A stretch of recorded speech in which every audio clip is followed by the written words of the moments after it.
Floriana qui demande quelle est la différence entre ces 4 mots qui veulent désigner donc des produits, des marchandises, à savoir donc Sina tout court, donc le kanji avec les... Moi je trouve que ça ressemble à 3 boîtes empilées, un petit peu comme des stocks dans un magasin. Sina mono, donc ce kanji-là plus mono qui veut dire la chose. Seihin et shouhin, donc là c'est pareil, on va parler des kanji et de ce que veulent dire eh bien, chacun de ces mots, est-ce qu'ils sont oui ou non interchangeables ou pas. Déjà, Shina tout court, le kanji tout court, ça existe ce mot pour désigner un produit, une marchandise, mais c'est pas celui qu'on emploie peut-être le plus, donc lui on va le mettre un tout petit peu de côté et on va se concentrer sur les 3 autres, justement, qui eux sont tous des dérivés de ce kanji, donc qui se prononce soit Shina, soit Hin, ces deux prononciations. Alors déjà, Shinamono, je pense que c'est celui au sens large qui désigne tout ce qui est un objet, un article, un produit, une marchandise. Littéralement, hein, c'est une chose, un objet, produit, marchandise. Donc ça désigne vraiment tout ce qui est objet, qui est potentiellement dans le commerce. Voilà, tout ce que tu peux trouver dans un magasin, dans quelque chose qui a été créé, qui a été fabriqué, tout ça. C'est vraiment le terme le plus général. Et justement, en fait, Shinamono englobe les 2 autres.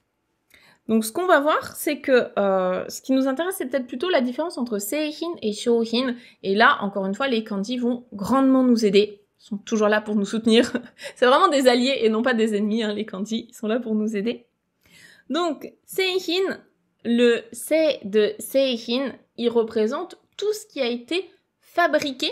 Donc c'est un objet, justement, qui a été fabriqué. C'est pas un truc que tu trouves tel quel dans la nature. Donc ça a été soit fabriqué en usine, soit fabriqué manuellement, que ce soit un produit manufacturé ou non. Dans tous les cas, ça rentre dans la catégorie Seihin. Donc typiquement, un seihin ne peut pas être une banane, parce qu'une banane, ça tombe de l'arbre comme ça, ça pousse tel quel. Par contre, à peu près tout ce qui est derrière moi, c'est que des objets qui ont été créés, manufacturés ou autres. Donc c'est un peu le contraire d'un objet qui est naturel. Tandis que shouhin, le shou de shouhin, il représente le concept du commerce, donc tout ce qui est mis dans le commerce, mis en vente. C'est un produit, en fait, une marchandise que tu peux acheter, vendre. Donc c'est un truc qui se trouve dans un commerce. Donc là, ça peut être manufacturé, ça peut être créé en usine, mais ça peut aussi être un produit naturel. Donc typiquement dans un magasin de fruits et légumes, ça peut être des shouhin.